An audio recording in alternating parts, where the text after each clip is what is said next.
Terence Bud Crawford, a fighter now described as an all-time great and being compared to Floyd Money Mayweather after his historic dominant victory over Saul Canelo Alvarez. On the other side as we move onward from this.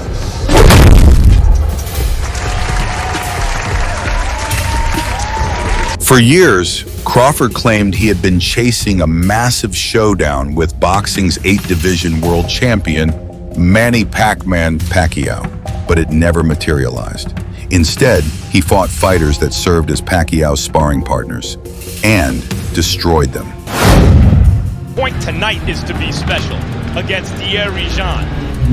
After his 6th-round knockout destruction over Thomas Delorme to obtain the vacant WBO junior welterweight title. And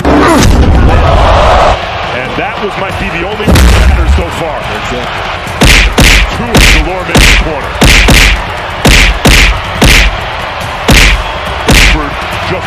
Crawford faced former world title challenger, hard-hitting DAZN. John was one of Pacquiao's sparring partners in preparation for Manny's mega fight with Mayweather. John's manager then stated that John's style looks a bit like Floyd, posing then a 29-1 win-loss record and scoring 5 knockouts in his last 6 wins before facing Bud.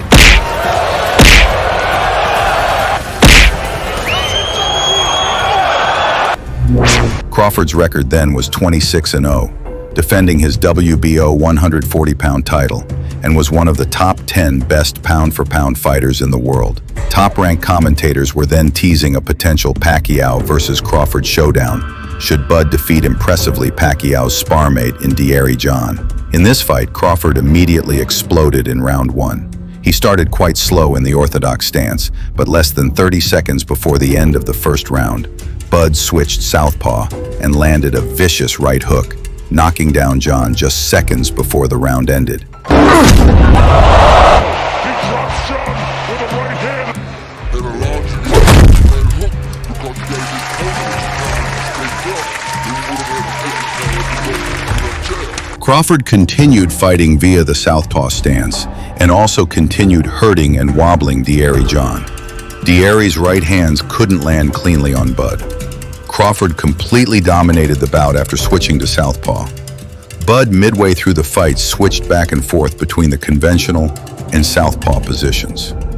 John was considered a technically sound fighter at the time, with good speed and experience.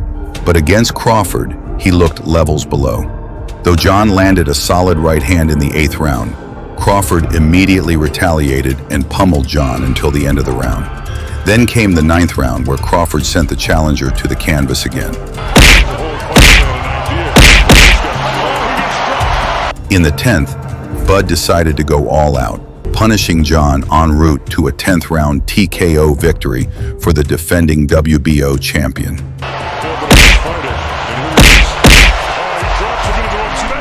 Trying his best. Crawford on the hunt right here. Sensing that DAZN's legs were weakening. Constantly kept the pressure on. Landed left hand.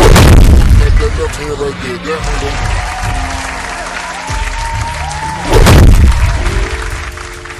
That DAZN simply had no answer to Crawford's timing, switch hitting, and accuracy throughout the fight.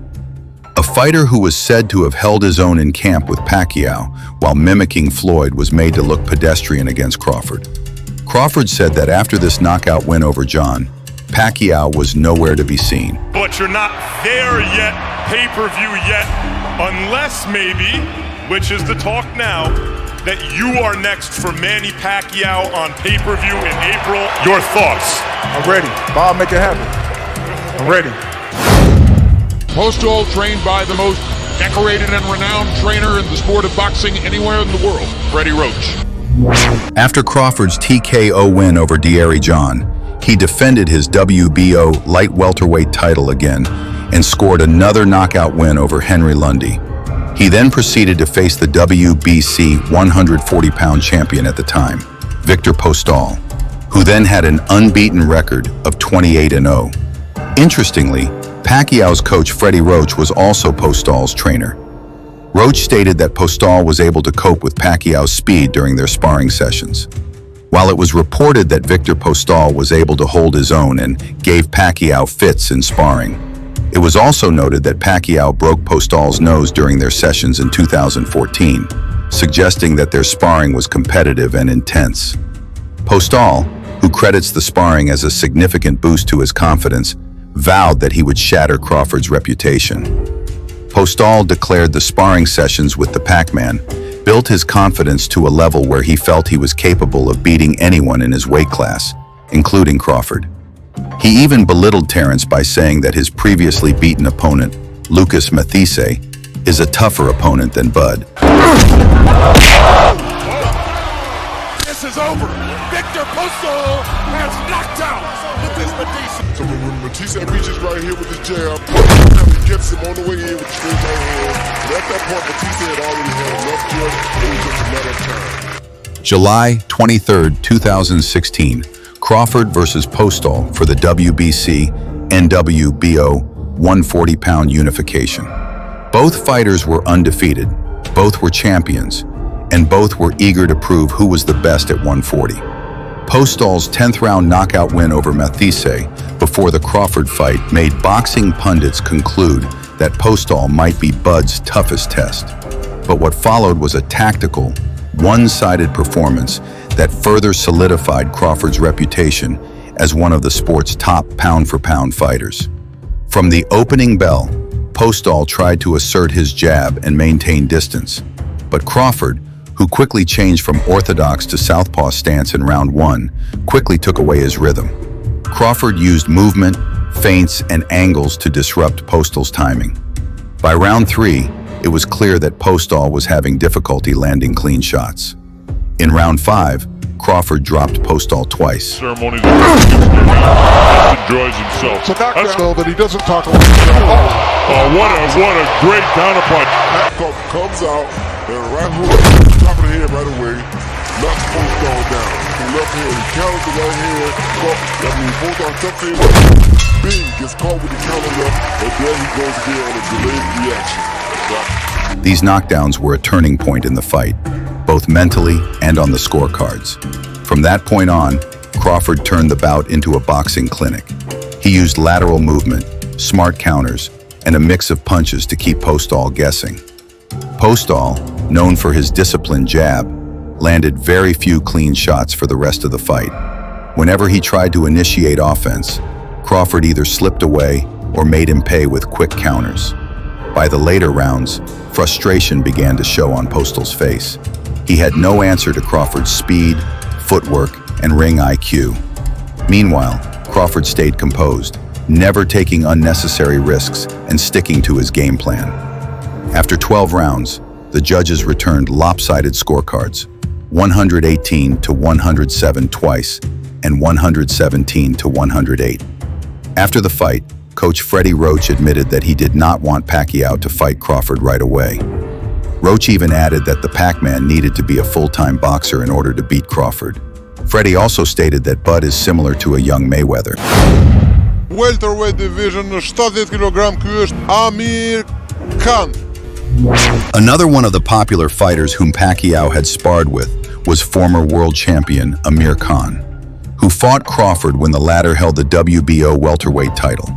Though Coach Freddie Roach praised Khan for keeping up with Manny in the speed department, he also claimed that Pacquiao had often decked Khan and even knocked him out in sparring. However, Khan completely denied that he got knocked down by Manny or anyone else in sparring, adding that a lot of their sparring sessions were actually competitive and some were like a real fight. Khan said sparring with Pacquiao helped him get his confidence back after his knockout loss to Brady's Prescott. After this loss, Khan rejuvenated his career and proceeded to defeat popular fighters like Marco Antonio Barrera, Paulie Malignaggi, Marcos Maidana, and Zab Judah to become the IBF super lightweight champion.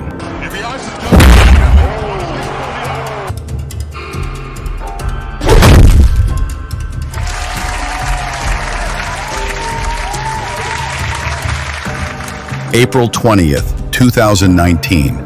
Crawford's fight against Khan was seen as a high-profile defense, though many pundits viewed Khan as past his prime. Amir Khan, once considered one of the most promising talents in boxing, had a career defined by blistering speed and some big fights, but also with a fragile chin. Coming off wins over Phil LoGreco and Samuel Vargas, Khan hoped to revive his career with an upset over Crawford, despite being a significant underdog. Some boxing fans, including even top-ranked boss Bob Arum, expressed enthusiasm in this bout, calling it a potential classic. The match was billed as a clash between Crawford's slick technical prowess and Khan's hand speed and experience, but the fight ultimately ended in a controversial and anticlimactic fashion. From the opening bell, it was clear that Crawford was the more composed and versatile fighter, immediately knocking down Khan in the first round.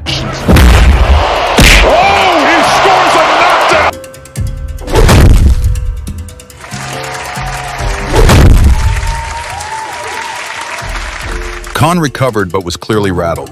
From there, Crawford systematically broke him down, outboxing him with sharp counters, slick head movement, and intelligent footwork. Rounds 2 through 5 saw Crawford increasing his dominance. He consistently beat Khan to the punch, landed cleaner shots, and neutralized Khan's offense with superior timing. Though Khan showed flashes of his trademark combinations, he never seemed able to hurt Crawford or build momentum. The fight came to a sudden and controversial end in round 6.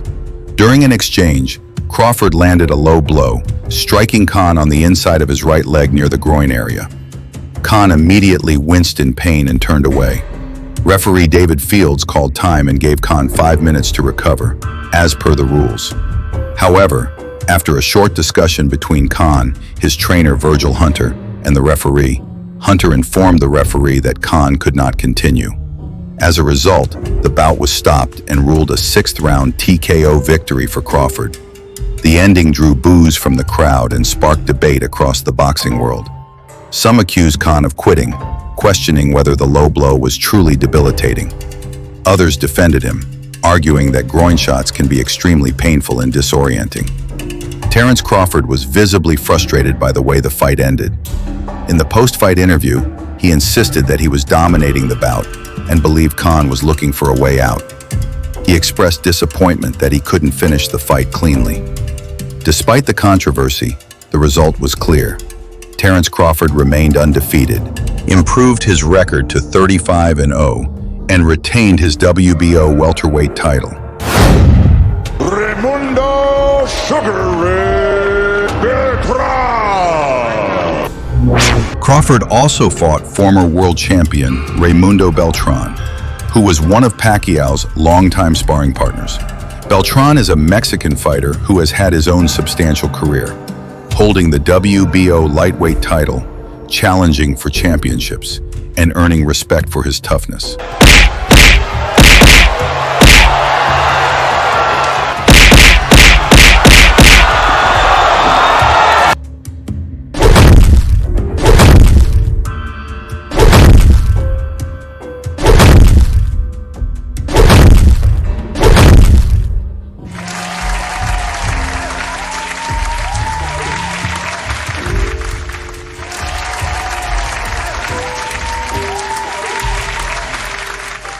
But beyond his own fights, Beltran is deeply associated with Manny Pacquiao, not just as another opponent, but as someone who spent many training camps sparring with Pacquiao.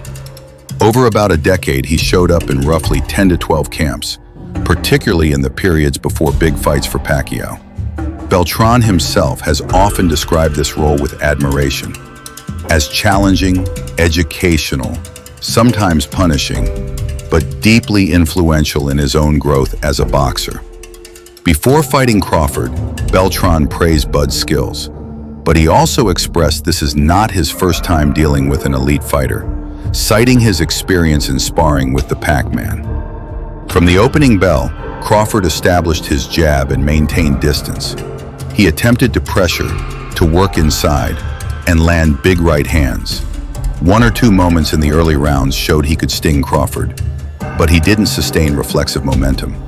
Beltran's challenge was to close the distance, work inside, and make Crawford pay when he came forward or tried to jab from range.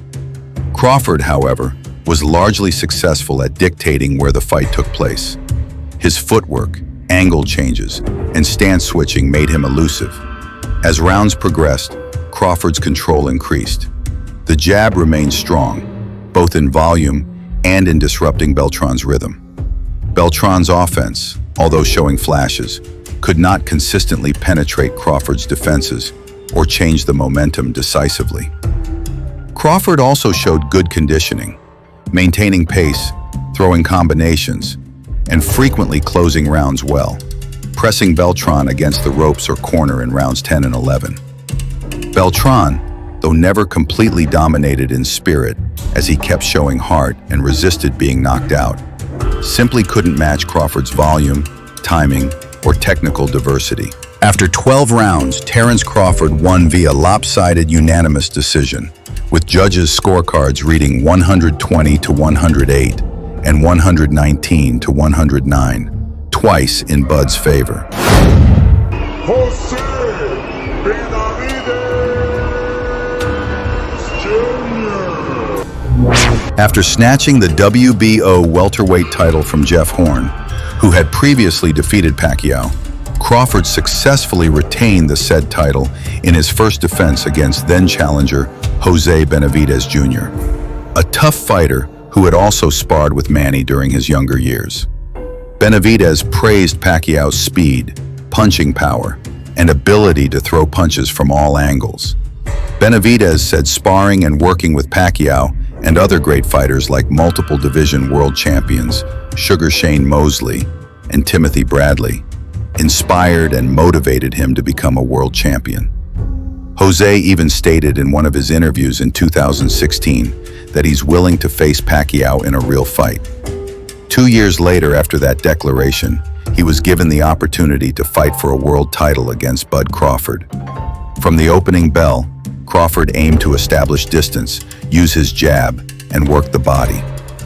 Benavidez attempted to press, leveraging his reach and looking for counters, though he often had difficulty sustaining volume. As the rounds progressed, Bud intensified body attacks and combinations, gradually wearing Benavidez down. By the mid to late rounds, Crawford's dominance became more evident. He was busier, more accurate, and more consistent. Benavidez's offense dwindled. His shots became fewer and less potent. Benavidez later admitted that his right leg started giving out around the 7th round, making movement painful and limiting his ability to generate effective counters. Going into the final round, all 3 judges had Crawford ahead. But Crawford, true to form, was not content to let the fight go to a decision. He pursued the finish. Late in the 12th, he landed a devastating right uppercut that dropped Benavidez. Benavidez rose, but Crawford swarmed him with follow-up punches along the ropes, and referee David Ruiz stepped in with about 18 seconds left. It was a dramatic and emphatic finish.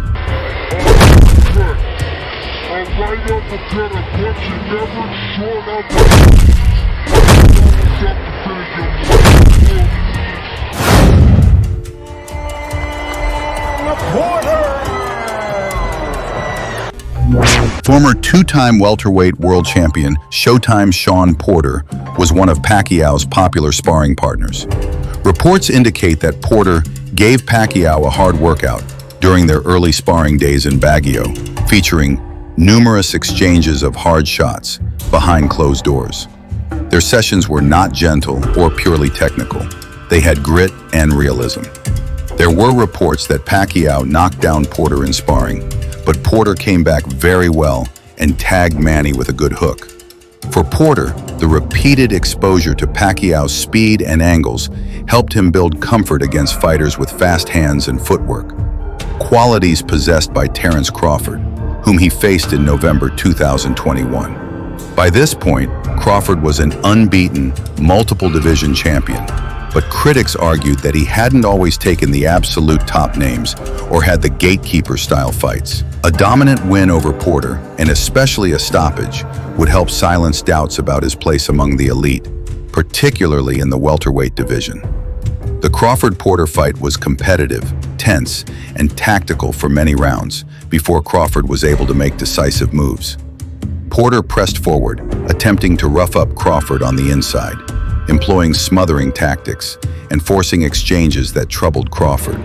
Crawford, for his part, used his jab and lateral movement, switched stances to create angles, maintained distance, and picked his moments. The fight was close on the cards. For some boxing fans, one of the most badass moments in Crawford's career occurred before the 10th round, where, after receiving information from someone that Porter was ahead on the scorecards, Crawford appeared to switch into beast mode to end the fight in the following round, producing the only stoppage loss of Porter's career.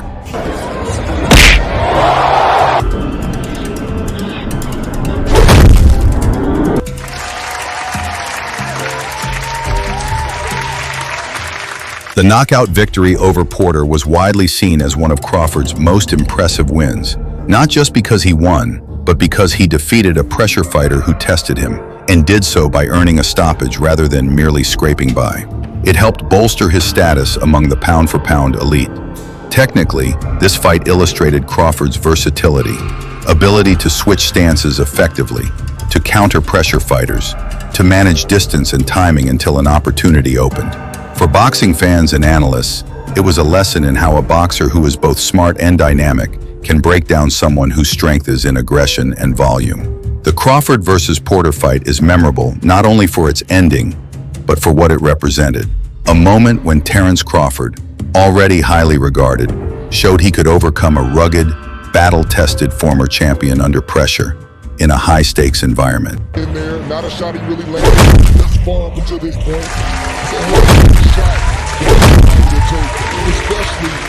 For Shawn Porter, it was a valiant final stand.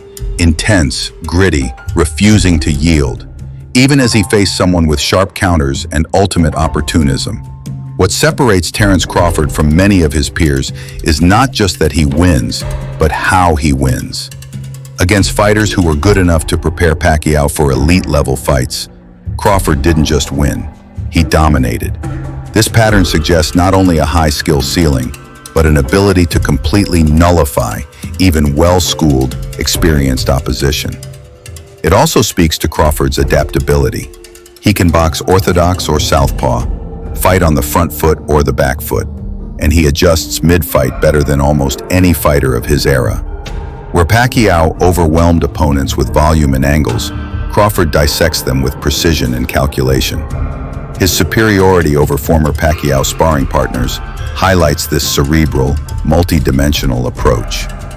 While Terence Crawford and Manny Pacquiao never met in the ring, a fight that would have generated massive interest, Crawford's dominance over several of Pacquiao's former sparring partners offers an indirect but revealing comparison.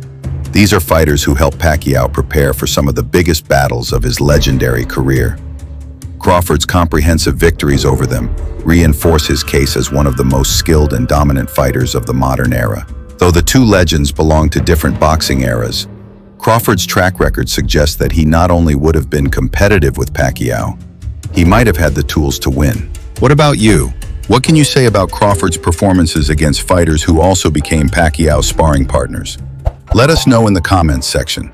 Don't forget to subscribe for more boxing videos like this. God bless you.